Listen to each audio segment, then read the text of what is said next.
একটু পরে রিয়াল মাদ্রিদের বিগ ম্যাচ এবং খুব সম্ভবত আমরা সেই ম্যাচটা দেখার জন্য অনেক বেশি এক্সাইটেড বা উন্মুখ হয়ে আছি। সেটা হতে পারেন রিয়াল মাদ্রিদ ফ্যান, হতে পারেন রিয়াল মাদ্রিদ হেটার, কিংবা হতে পারে যে নিউট্রাল ফ্যান। বিকজ এত বড় একটা জমজমাট ম্যাচ খুব সহজে আসে না, বা রিয়াল মাদ্রিদ এতটা বড় চ্যালেঞ্জিং কোনো ফ্রেজে পড়ে নাই নাওয়েডেজ। সো এই কারণে আমরা বলতে পারি যে এটা নিয়ে আমাদের মানে এক্সাইটমেন্ট প্রতি মিনিটে মিনিটে বাড়তেছে। But in the main time আমরা একটা রিউমার শুনতে পেলাম, যেখানে দেখা যাচ্ছে যে ইউর্গেন ক্লপ, যিনি লিভারপুলের কোচ ছিলেন, উনি বর্তমানে তো ফ্রি এজেন্ট হিসাবে আছে, মানে কোনো দলের সাথে নাই। উনি রিয়াল মাদ্রিদ এবং ব্রাজিলের কোচ হওয়ার ক্ষেত্রে আগ্রহী। এটা শুধুমাত্র ওনার ক্লোজ কোনো সোর্স থেকে আসছে।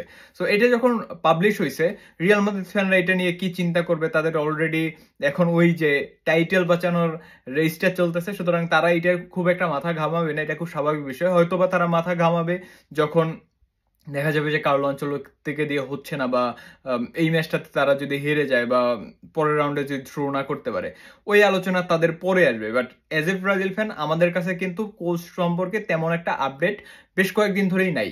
সো ওই জায়গা থেকে আমার কাছে মনে হয় যে এরকম একটা নিউজ আসা, দেখেন ইউর্গেন ক্লপ ওনার যেরকম একটা প্রোফাইল, উনি যেভাবে কাজ করছে, ওনার হেটার খুব একটা নাই, ওনাকে সবাই অ্যাপ্রিসিয়েট করে। সো ওই জায়গা থেকে ওনার রিউমারটা অবশ্যই ব্রাজিল ফ্যানদের অনেক বেশি চাঙ্গা করতে পারে। এখন আমি খুব বেশি ডিটেলসে যাব না, বিকজ আমরা সবাই ওই ম্যাচ নিয়েই এক্সাইটেড খুব সম্ভবত। সো এখানে নর্মাল কিছু কথাবার্তা বলি। প্রথম বলবো যে অ্যাকচুয়ালি এটা হওয়ার সম্ভাবনা কতটুকু, এটা হওয়ার সম্ভাবনা কতটুকু সেটা যদি আপনি বুঝতে চান, সেক্ষেত্রে আপনাকে বুঝতে হবে যে রিউমার আসার সাথে সাথে আপনার নিচে একটা জিনিস খুব ক্লিয়ারলি বলা হয়েছে, সেটা হলো যে এখানে কিন্তু সিবিএফ স্টিল কোনো ধরনের আগ্রহ প্রকাশ করে নাই, তার সাথে কোনো ধরনের যোগাযোগ করে নাই।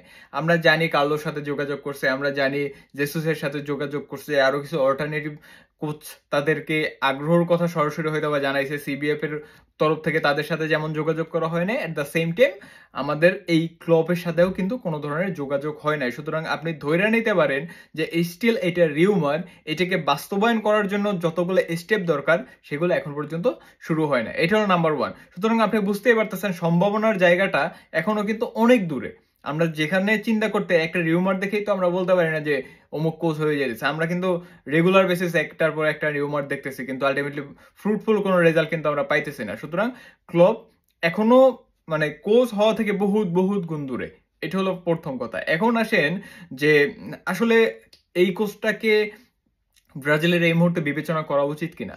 আমার পক্ষ থেকে আমি যদি বলি, আপনি অন্য যে কোনো কোচ যাদেরকে নিয়ে আলোচনা হইতেছে, সেটা বলেন কার্লো আনচেলত্তি, সেটা বলেন জেসুস, সেটা বলেন জোসে মরিনো, সেটা বলেন আবেল পেরেরা, যার কথাই বলেন, সবাই কিন্তু কোনো না কোনো ক্লাবের সাথে চুক্তিবদ্ধ, কোনো না কোনো ভাবে কাজ করতেছে। 2026 সাল পর্যন্ত তাদের চুক্তি চলতেছে। তার মানে কি, আপনি যখন এই কোচগুলাকে আনতে যাবেন তখন আপনার দুইটা সমস্যা হবে। একটা হলো আপনার চুক্তি ভঙ্গ করতে হবে, এইটা হলো এক নম্বর পয়েন্ট। মানে ওই ক্লাব তাকে অনুমতি দিবে কিনা, সে ওই ক্লাবকে কনভিন্স করতে পারবে, এইটা একটা পয়েন্ট। আর দুই নম্বর যে পয়েন্ট, সেটা হলো যে আপনার যে পরবর্তী ম্যাচটা, এই মানে পরবর্তী যে দুইটা ম্যাচের জন্য আপনি এত চিন্তা ভাবনা করতেছেন, তারা কিন্তু কোচ হিসেবে আসলেও আসবে কবে?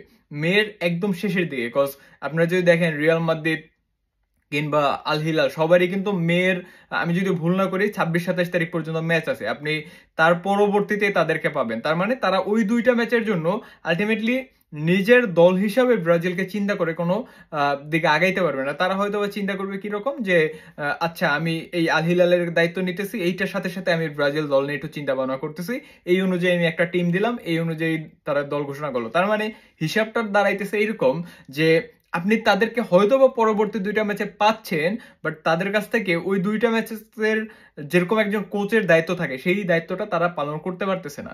কিন্তু এই জায়গা থেকে ক্লাব কিন্তু অন্যদের থেকে আলাদা। সে অন্য কোনো ক্লাবের সাথে জড়িত নাই, এবং তার কাছ থেকে আপনি ওই যে আগে দায়িত্ব দেওয়াটা, যে আপনি আসছেন, যথেষ্ট সময় পাইছেন, সবগুলা প্লেয়ারদেরকে যাচাই বাছাই করতে পারছেন। ওয়ার্ল্ড কাপের আগে আপনার এই 4টা ম্যাচ আছে, সুতরাং এই 4টা ম্যাচকে আপনি খুব গুরুত্ব সহকারে যদি ব্যবহার করতে চান, সেক্ষেত্রে আপনার ক্লাবকে কিন্তু ওই হিসাবে পাইতেছেন। সে এক মাস আগেই দায়িত্ব নিতেছে, সে এক মাস ধরে দলগুলা সবকিছু গুছাই দিয়ে পারতেছে। এট দ্য সেম টাইম আপনি যদি দেখেন ওর রিবিল্ডিং প্রসেস, আমরা ব্রুসিয়া ডটমুন্ডকে দেখছি অনেকদিন ধরে সাকসেস পায় নাই, বাট ওর আন্ডারে যখন রিবিল্ড করতে পারছে তখন তারা সাকসেস পাইছে। তারপরে আমরা লিভারপুলের তো হিস্ট্রিটাই অন্যরকম, মানে যেখান থেকে একদম ডুবে গেছিল সেখান থেকে বলতে পারেন যে নতুন করে একটা হিস্ট্রি লেখা শুরু করছে এই ক্লপের আন্ডারে। সুতরাং এইটা আমার কাছে মনে হয় যে সব দিক বিবেচনা করলে, আপনি দলের স্বার্থ, কোচের প্রোফাইল, কিংবা আপনি আগে পাওয়ার যে অ্যাভেলেবেল যে বিষয়টা, সবগুলোই আমার কাছে মনে হয় যে যৌক্তিক, এবং এগুলোকে সিবিএফ এর ডেফিনেটলি চিন্তা করা উচিত। এখন একটা বিষয় যেটা অবশ্যই আলোচনা করা উচিত, সেটা হলো যে ক্লপ হলো জার্মান, এবং জার্মানদের সাথে কি স্লেসাও যাবে কিনা।